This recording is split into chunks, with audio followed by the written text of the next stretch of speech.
L'histoire origine de l'Empire romain, le pouvoir des loups aux Romulus et Rémus.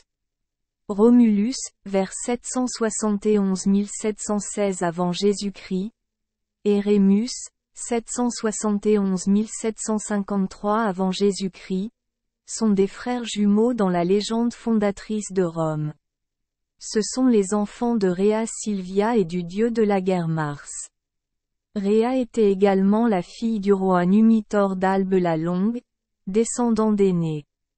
Selon la tradition enregistrée par Plutarque et Tite Live, Romulus devint le premier roi du royaume romain.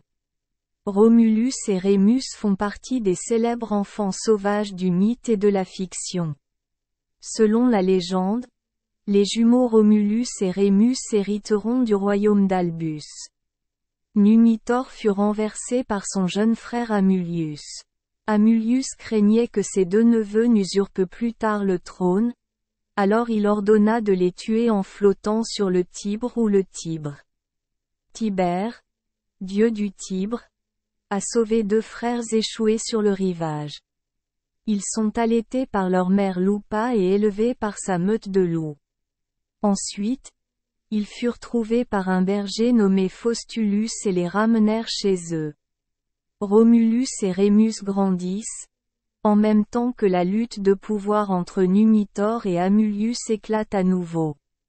En rencontrant accidentellement le grand-père de Numitor, ils ont réalisé leur véritable identité et se sont battus ensemble pour aider Numitor à renverser Amulius. Numitor revint sur le trône d'Albe. Les deux frères fondèrent ensemble une nouvelle citadelle. Romulus a construit Rome, qui porte son nom, puis a tué Rémus pour protéger son trône. Il monta sur le trône et fonda le royaume de Rome le 21 avril 753 av.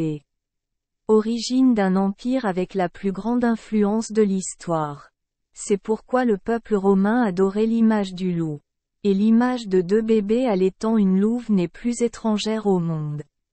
Le sens de l'histoire d'Énée, fils de Vénus, et de Romulus est de donner aux empereurs romains une origine divine. Romulus est à la fois le fils du dieu Mars et un descendant de la déesse Vénus. Mais pourquoi, parmi tant de puissantes créatures de la nature, qu'est-ce qu'il y ait un prédateur de niveau moyen à l'empire le plus puissant d'Europe à cette époque? Les histoires proviennent de la réalité. Si elles le voulaient, les autorités pourraient effacer l'histoire et choisir pour elles-mêmes un symbole plus puissant, comme un lion, un aigle, etc. Parce que le sang du loup coule dans les veines de Rome et que l'esprit du loup réside dans le corps de chaque enfant de Rome. Les Romains ont été élevés dans un esprit de discipline, d'autant plus que la plupart des jeunes Romains servaient dans la Légion.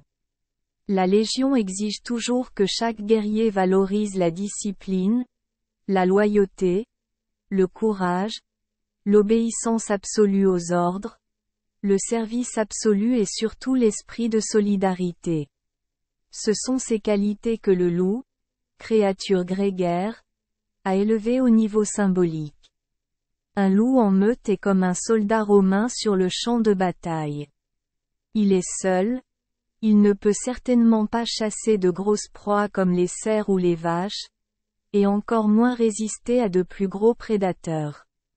Un seul soldat romain ne pouvait pas non plus se comparer aux guerriers des Gaules, des Celtes, de Carthage, etc. Mais une fois que le loup se tenait dans la meute, ainsi qu'un soldat debout au coude à coude avec ses camarades, tous les ennemis doivent faire attention s'ils veulent garder leur vie. Pour résumer, permettez-moi de citer une phrase de l'auteur. Rudyard Kipling. La force de la meute, c'est le loup, et la force du loup, c'est la meute. Merci les enfants des Esperluette Croisillon 39. Avoir écouté des contes de fées au jour Esperluette Croisillon 39. 8. Espérons que les histoires apporteront aux enfants des moments heureux et significatifs. Si vous aimez notre chaîne, Veuillez appuyer sur le bouton S Esperluette Croisillon 39. Abonner. Pour ne manquer aucune histoire intéressante. Je vous souhaite une bonne nuit de sommeil et de beaux rêves. Rendez-vous dans la prochaine histoire.